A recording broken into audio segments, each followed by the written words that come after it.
Bienvenue chez Obscurlist pour des podcasts de jeux de rôle dans des univers sombres.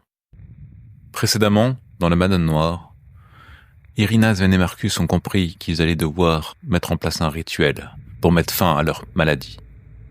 Nous reprenons alors que Sven rejoint Irina et Marcus à la librairie Mantra. Bonne écoute de la Madone Noire, épisode 12. Il est 17h. Sven, tu sors de ta voiture, t'es garé devant la librairie Mantra. Ouais, c'est là où je dois retrouver Marcus et Irina, et je rentre dans la librairie. Je les cherche du regard. Assez rapidement, tu les vois en fait. Ils sont dans la librairie. Vous étiez allé dans une arrière-salle avant, et là vous étiez ressorti. Vous étiez dans la librairie. Donc il y a vous trois. Il y a une personne qui s'occupe de ranger ou de faire de la caisse, si tu veux, dans un coin. C'est un des personnels d'Erika. Et tu vois, t'aperçois au fond, dans l'arrière-salle, la porte est ouverte, une brune cheveux court, un peu en brosse. C'est Erika Holler. Bon, bref, tu vois Irina et Marcus. Vous apercevez Sven qui rentre dans la boutique. Ok, bah je me dirige vers eux et je leur demande s'ils ont des infos parce que j'ai... Alors, vous avez trouvé ce que vous cherchiez? Parce que moi, je commence à avoir des symptômes. Oui, bah, moi aussi j'ai des symptômes, mais oui, Erika nous a un petit peu expliqué. Je suis un peu gênée là d'en parler dans la librairie comme ça. Surtout que je sais pas du tout si Sven il est. Enfin, je vais pas lui dire. D'accord, bah tu entends juste, tu hésites en parlant, et t'as Erika qui appelle Martina, sa collègue, à venir l'aider à déplacer les trucs. Donc elle va dans l'arrière-boutique, mais elle ferme la porte. Vous êtes tous les trois juste dans la boutique. Disons que, je sais pas si vous vous souvenez, le légiste avait parlé de malédiction, magie, tout ça. Oui, je m'en souviens. Voilà. Disons qu'avec Erika, on étudie cette piste. Et c'est quand même un petit peu irréel ce qui nous arrive avec des cloques. On est les seuls à voir. Enfin, vous vous souvenez, en plus, Magda, elle avait écrit dans ce carnet, elle avait vu des médecins, les médecins lui disaient qu'elle avait rien, qu'elle perdait la tête, mais nous on les voit, les légistes les voient, mais les autres médecins ne les voient pas. Enfin, on peut pas s'en tenir. Enfin, mon avis, c'est qu'on peut pas s'en tenir uniquement à la médecine conventionnelle. Je voilà, suis d'accord. cartésienne, quoi. Bon, je suis prêt à tout essayer pour me guérir. Très bien. Très bien. Et donc, est-ce que vous avez des nouvelles, vous, de votre côté? Non, pas encore. J'en ai demandé. J'en attends d'un moment à l'autre. J'ai changé de voiture afin d'être moins visible, moins reconnaissable. Et maintenant, il faudrait décider de la suite. Je pense toujours qu'il faut retourner à l'association slave de manière détournée. Le légiste à moitié cinglé de l'hôpital m'a rappelé quand j'étais dans ma voiture, et il confirme que nous sommes tous les trois bien contaminés par ce mal. Pour l'instant, il n'a pas de solution pour nous en guérir, mais il est toujours aussi enthousiaste. Pourquoi à moitié cinglé? Vous vous rendez compte que si on racontait cette histoire à quelqu'un d'autre, il pourrait nous traiter de cinglés aussi, hein? Oui, c'est pas faux. Mais ça se trouve, on est à moitié cinglés, nous aussi. D'ailleurs, c'est pas le postulat sur lequel je parle. J'ai toujours pas écarté cette hypothèse que nous soyons tous les trois victimes d'une maladie mentale. Mais comme je vous l'ai dit, je suis prêt à tout essayer. Mais attends, comment c'est possible? Vous pouvez penser qu'on a une maladie mentale comme ça, d'un seul coup, ça s'est déclaré On voit des choses que les autres ne voient pas. Mais on est peut-être justement exceptionnel. On pourrait peut-être croire qu'on est... Peut-être que tout le monde est fou. Comment ça? Vous êtes un peu trop dans le jugement pour moi. Moi, je n'écarte pas l'idée qu'il y ait peut-être quelque chose qu'on ne sache pas. Je parle d'une manière générale. Je sais pas, les recherches ont progressé. peut-être que dans quelques années ou quelques décennies, on pourra dire ah oui c'était ça, et que là on est dans le flou. Ça, qu'on soit dans le flou, c'est vrai. Vous vous rendez compte de tout ce qu'on a pu voir, entendre depuis ces quelques jours. Je pense qu'il faut pas écarter la piste, peut-être qu'il se passe autre chose, et vous l'avez dit vous-même, aucun médecin pourra nous soigner. Il ne voit même pas ce qui se passe. On a besoin d'aide de gens un peu plus ouverts d'esprit, et je trouve ça dur de dire comme ça, de traiter les personnes un peu, je sais pas comment les définir, extraverties, non pas extraverties, je sais pas, hein, traiter de fou c'est pas très sympa, je trouve. Excusez-moi de pas avoir été sympa avec le docteur. Vous savez, quand j'ai essayé d'arrêter de fumer, j'ai essayé l'hypnose, alors que j'y croyais pas.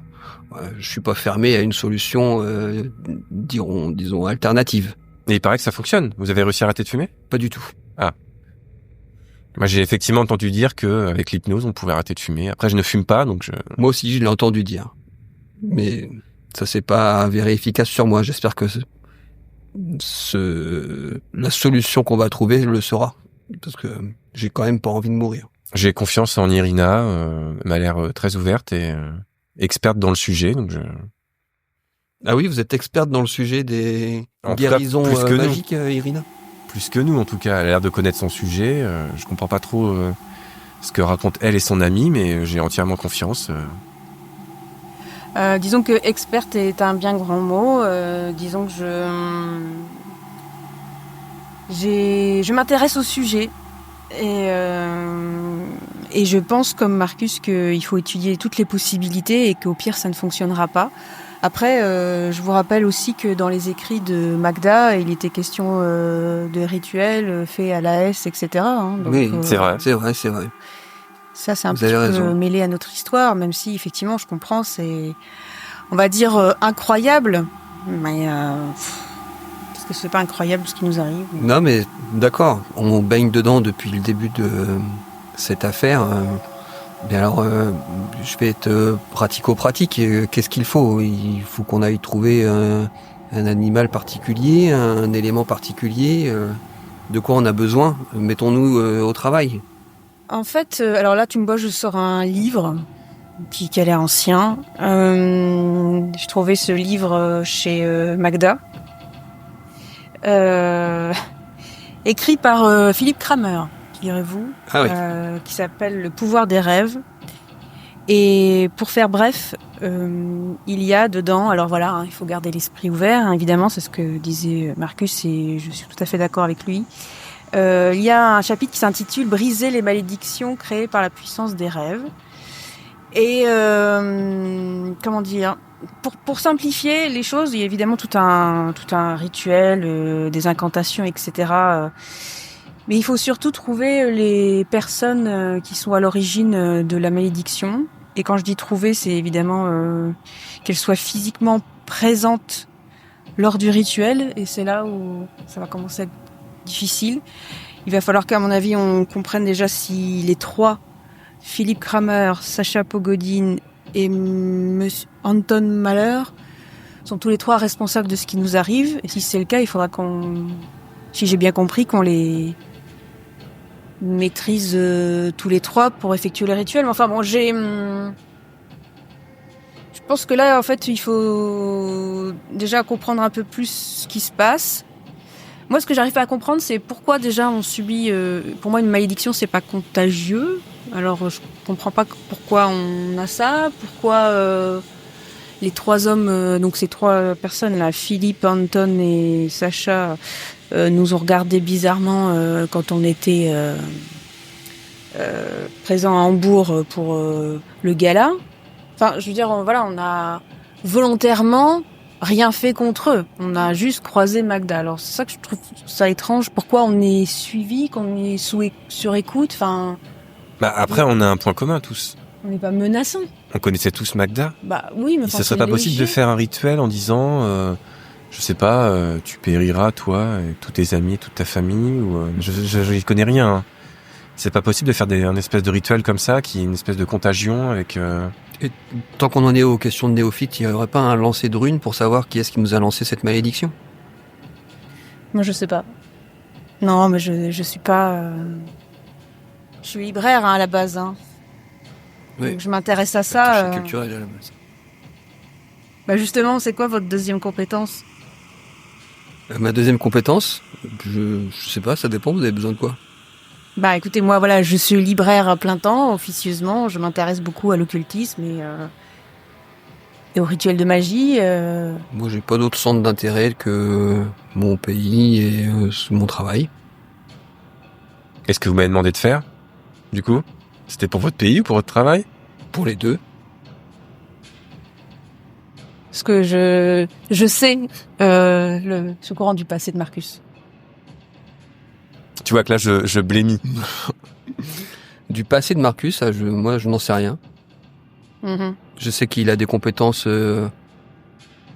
Et les murs ont des oreilles, Voilà. si je puis me permettre. qui ont pu m'être utiles dans... Bah, moi aussi, je suis pas très à l'aise. C'est parce qu'on est dans une librairie là, mais je parle de trucs. Comment vous dire Vous n'imaginez pas comment il est facile de placer des micros. Bah justement, certains pourraient me traiter juste de folle et d'autres auraient envie de m'interner. Donc, je pense que voilà, il y a des choses surnaturelles qui se passent en temps voulu. Il va bientôt être 18h.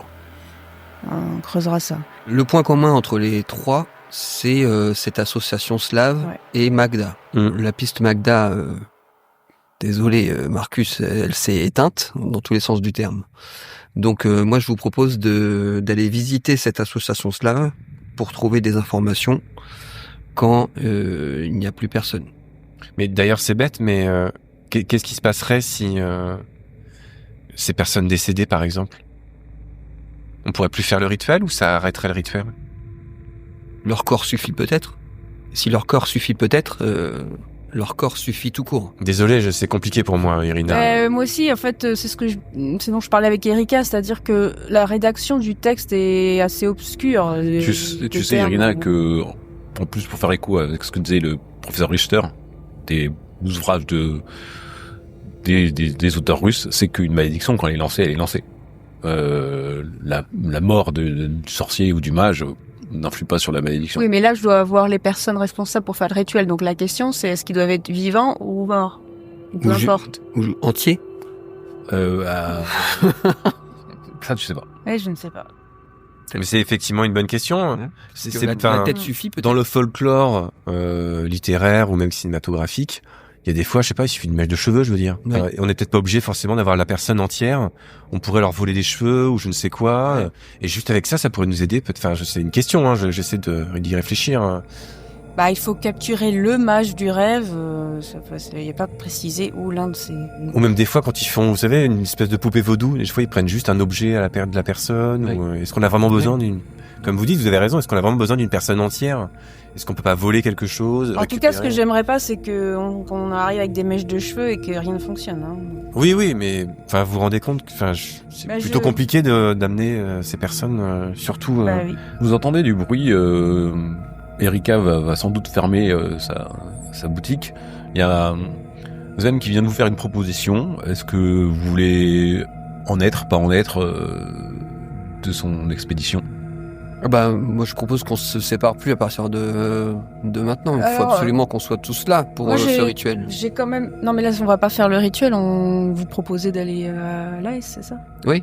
Imaginez que les trois personnes qu'on cherche sont comme de par hasard dans à l'association en train de discuter. On peut faire le rituel dans la foulée. Mais moi Non, si je j'ai... crois que... Attendez. Mais il va y avoir du monde. Et ils vont nous reconnaître. Faut se grimer. Regardez, lisez ça. Ah non, j'essaye de... Je lui tends le truc. Je suis désolée, mais vous étiez pas là tout à l'heure et regardez un petit peu la complexité. J'essaye de décrypter les sens des phrases. En fait, effectivement, tu te rappelais, Irina, qu'il fallait qu'ils soient dans leur temple. Oui, je sais même pas ce que ça veut dire. En fait, il y a des... Donc, est-ce que leur temple, c'est l'AS, j'imagine? Mais en tout cas, comment dire? Tout à l'heure, la dernière fois que nous avons cherché Monsieur Malheur, j'ai vu que vous étiez armé, que vous savez vous défendre. Moi, je sais rien de tout ça. Hein. Donc, maîtriser 2 hommes... Enfin, je peux faire le guet, mais... Ouais, mais si... Ou être au volant de la voiture, mais voilà.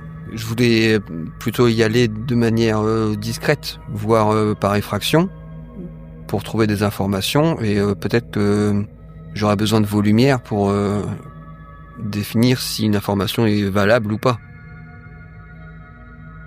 Wow. Faut pas se méprendre. Hein. Moi, je lis ce genre d'ouvrage et je m'y intéresse beaucoup. Je suis pas. Si je comprends bien, si on arrive à effectuer ce rituel, tout ça, ils vont mourir. Vous verrez alors vos bourreaux châtiés, frappés 10 fois par la douleur qu'ils vous ont infligée. Vu que c'est un rituel qui finit par notre décès, a priori, ils vont... Par leur décès. Et ce sera leur décès, du coup. Ouais, donc faut pas qu'ils soient morts avant. Donc du coup, il les faut vivants. Oui, bah justement, en fait, vous avez énormément de questions. Moi, je découvre ça, je le maîtrise pas. Vous voyez à quel point c'est complexe quand même. Cette nuit, soit je vous accompagne, soit tu peux demander à Erika qu'elle m'explique un petit peu, qu'elle me traduise un petit peu, que je comprends bien tous les termes. Enfin, après, il parle de souffrance. Oui.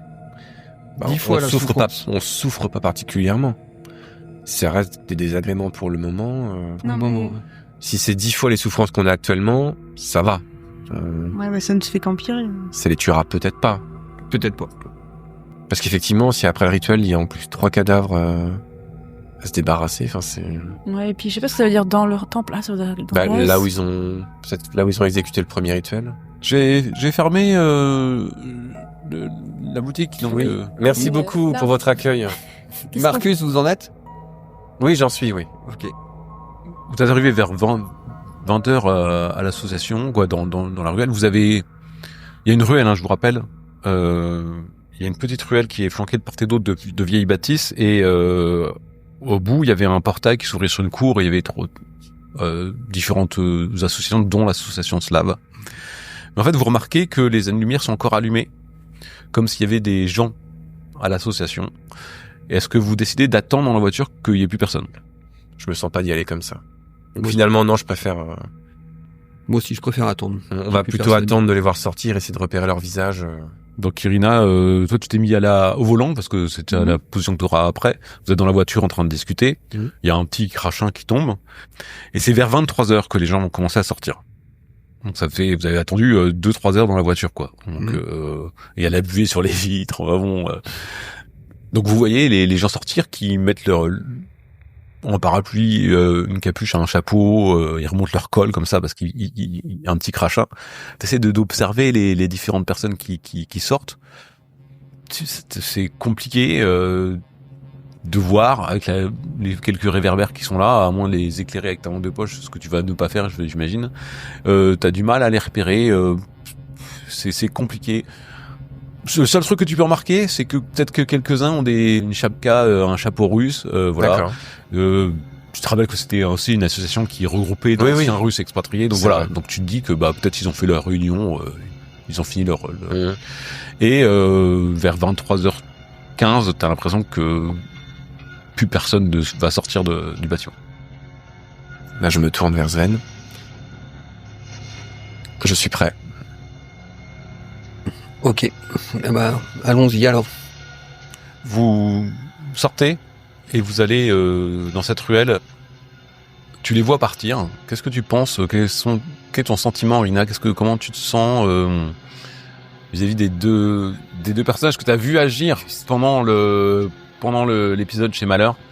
Et toi, tu es tout seul dans la rue. Vous avez été poursuivis. J'aimerais bien savoir quel est ton ressenti là tout de suite. Je préfère être dans la voiture que les accompagner parce que si ça tourne mal physiquement, d'accord. Moi j'ai pas de quoi me défendre, clairement. D'accord. Après, connaissant le passé de Marcus, je pense qu'il y a pas de souci.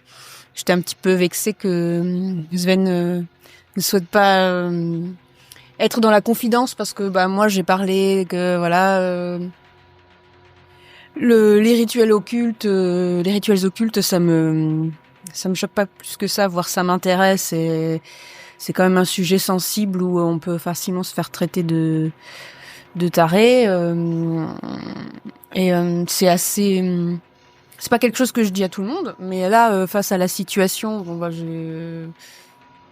j'ai dû le dire. Mais non, je préfère être ça me gêne pas d'être dans la voiture. J'espère juste, je ferme, tu sais, la centralisation des portes là, au cas où il y aura quelqu'un qui essaierait d'ouvrir la porte. Okay. J'allume pas la lumière parce que je veux être le plus discrète possible. D'ailleurs, je me demande si je me mets pas une capuche ou parce que j'ai les cheveux blonds, donc voilà, un bonnet.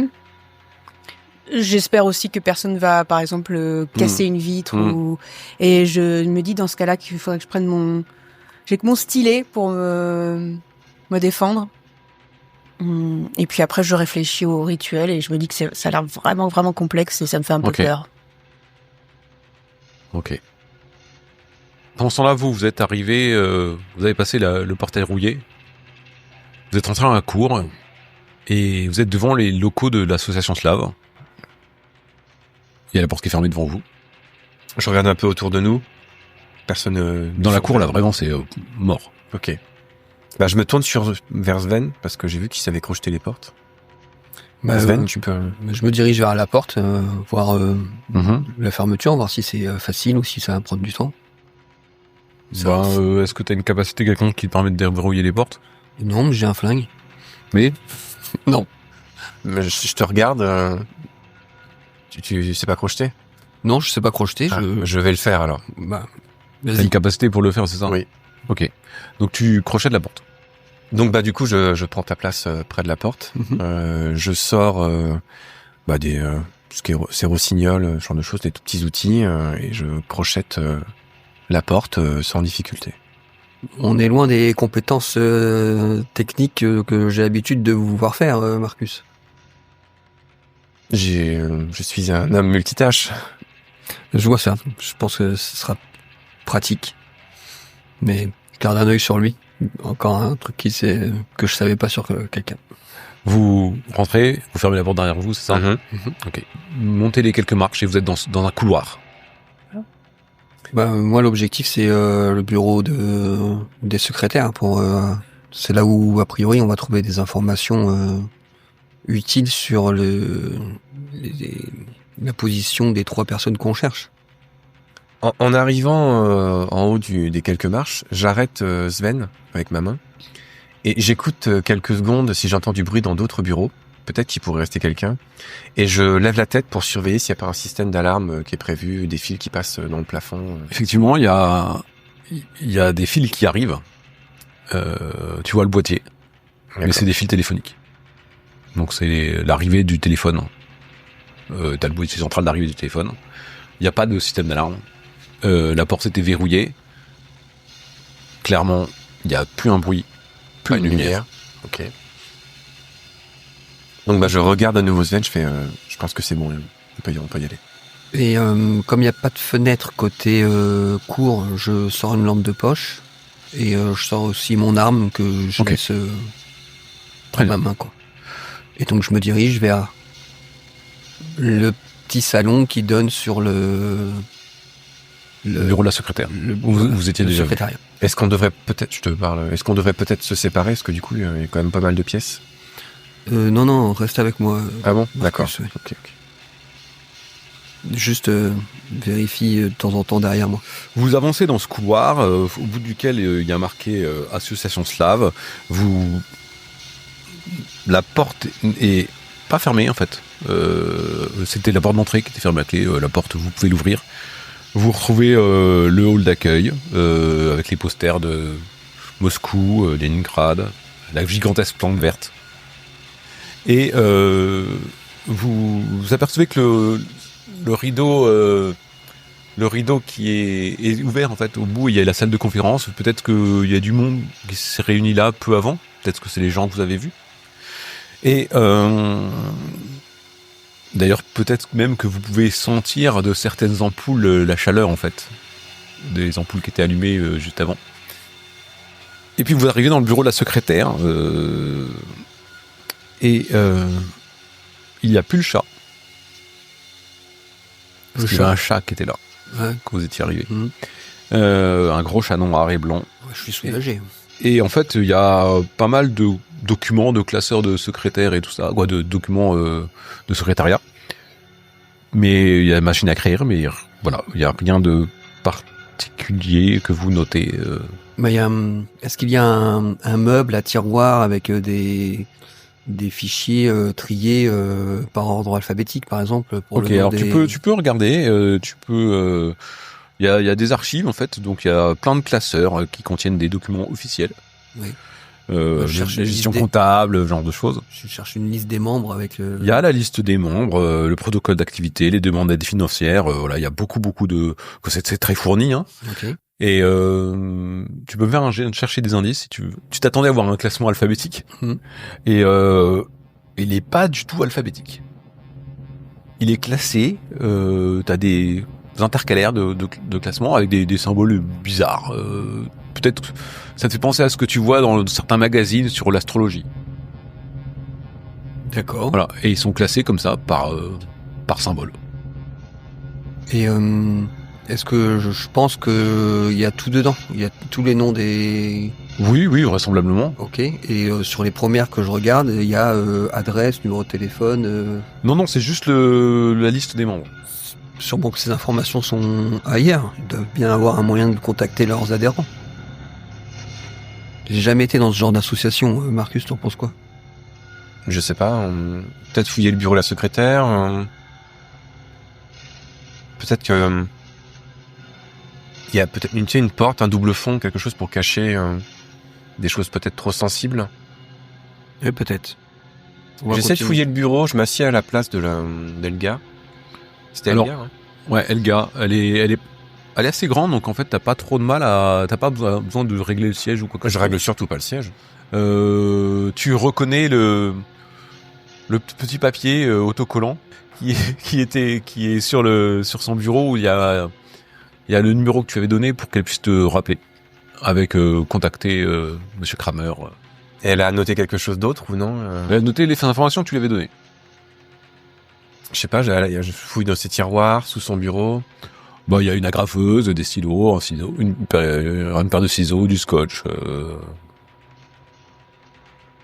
Ouais, je vois rien de particulier en fait. Rien de particulier, non.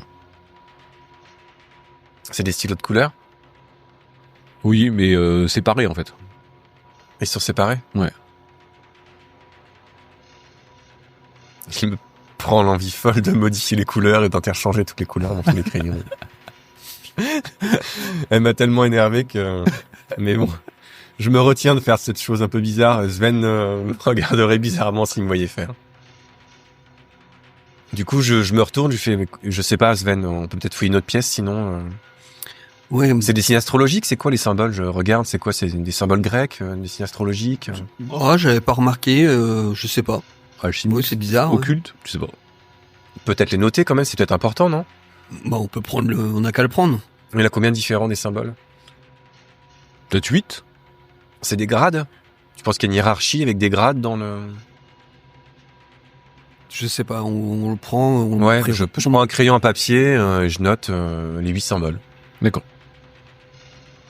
Et du coup, les noms, t'as pas trouvé... Est-ce qu'il y a au moins le Malheur, Pogodine et Kramer dans la liste des noms? Alors, du coup, je pose le classeur, je feuillette rapidement. Il y a ces noms-là qui avrillent. Est-ce qu'il y a Magda? Oui. Donc, il y a Magda, il y a les 3, et il y en a d'autres qui te sautent aux yeux comme ça, non. Comme ça, non. Ok. Bah, je note les 8 symboles, et je mets en face de nos 4 noms, Malheur, Pogodine, Kramer et Magda, leur propre symbole à eux. D'accord. Ça peut m'aider plus tard pour faire une correspondance. Bah, je te propose peut-être de fouiller une autre pièce. Bah, il y a une porte au fond du secrétariat, derrière les bureaux. Tu t'aperçois que c'est une salle de repos pour Elga, peut-être pour le personnel. Il y a un grand lit couchette, des couvertures, il y a une grande table, un canapé, une armoire à pharmacie. Ils sont bien installés dans cette association. Mmh. Ah, c'est bête, mais est-ce qu'il y a Elga dans la liste des inscrits? Ah oui. Bah, je note aussi le symbole d'Elga. Ok. Et est-ce que... C'est compliqué sans avoir le symbole et la liste sous les yeux, mais est-ce que ils ont tous des symboles différents? Est-ce que Magda, Elga, Malheur, Pogodine, Kramer ont tous un symbole? Alors, Elga, c'est différent des 4 autres. C'est ça, c'est un grade. Et les 4 autres, c'est les mêmes. Je pense que c'est un grade, en fait, tu sais, une espèce de congrégation, un truc comme ça, symbole, c'est pas religieux, là, mais... Un insigne, oui, peut-être. Peut-être que c'est une lettre russe, je connais pas du tout l'alphabet cyrillique. Ah oui, c'est du russe, effectivement, ouais. Oui, c'est vrai, c'est peut-être du cyrillique. Effectivement. Du coup, on va ressortir du secrétariat. Ouais. Apparemment, il n'y a aucune information pertinente à part les grades insignes. Jeter un œil à... En face, je suppose que c'est les toilettes. Oui, en face, il y a les toilettes. Là. La grande salle, c'est la salle de conférence. Grande salle de réunion, auquel vous apercevez un petit coin cafétéria derrière. Est-ce qu'il reste dans le coin espèce de scène là, je sais pas, est-ce qu'il y a un vidéoprojecteur avec Non, c'est pas de document qui ouais voilà. Il y a un vieux vidéoprojecteur qui traîne sur la table en plein milieu de la salle, mais il n'y a pas de document dessus. Il y a pas de il y a rien dessus. Ah mince, bon, OK. C'était au cas où il resterait un papier même sur les chaises, hein, tu vois. Il y a encore un grand palmier dans un coin, il y a des rideaux gris-brun, enfin bon, c'est un peu sinistre. Vous êtes avec la lampe de poche de Sven, hein. C'est ça. Non, bon, on laisse tomber. Après, il y a le coin cafétéria où on peut peut-être pas y aller non plus, quoi. Bah non. Non. Du coup, on retourne dans le couloir parce qu'il y a absolument rien d'autre. Ouais. C'est quoi c'est un local technique qui est près de l'escalier, là? Ouais, le 2. Oui, c'est un ascenseur. D'accord. Un ascenseur. Ah ouais. Un vieil ascenseur avec la porte métallique qui s'ouvre en accordéon. Bon, on va pas prendre l'ascenseur, mais je prends l'escalier parce que je suis frustré et du coup, je prends l'escalier. Vous montez à l'escalier C'est grave. et vous arrivez sur le palier de l'étage. Directement, il y a un couloir qui va s'ouvrir aussi à gauche et à droite. Sur la gauche, en montant les escaliers, vous avez une porte qui porte les mots communication Seidelman, qui ont été rayés et qui sont remplacés par une note écrite à la main Archive Slava. À droite, c'est encore marqué Association Slave sur la porte. Je jette un œil à Marcus, les archives. On se dirige vers la porte qui mène aux archives. Elle n'est pas fermée à clé. Il y a des portes qui s'ouvrent un petit peu partout. Ouais. Il y a un canapé dans un coin et il y a une peinture qui est dans un coin de la pièce, un peu sombre. On s'approche de la peinture, je suis intéressé. Ok, je m'arrête et j'éclaire là où il va. D'accord. Vous voyez une œuvre assez étrange et ça dépeint, c'est une peinture, ça dépeint un être humain retourné comme un gant. C'est assez violent. Donc oui, on voit plein d'entrailles, plein de viscères qui sortent de partout, quoi, qui sont apparentes. Donc c'est un peu malaisant. Voilà. Elle est signée de qui? Philippe Kramer. Et ainsi se termine La Madone Noire, épisode 12.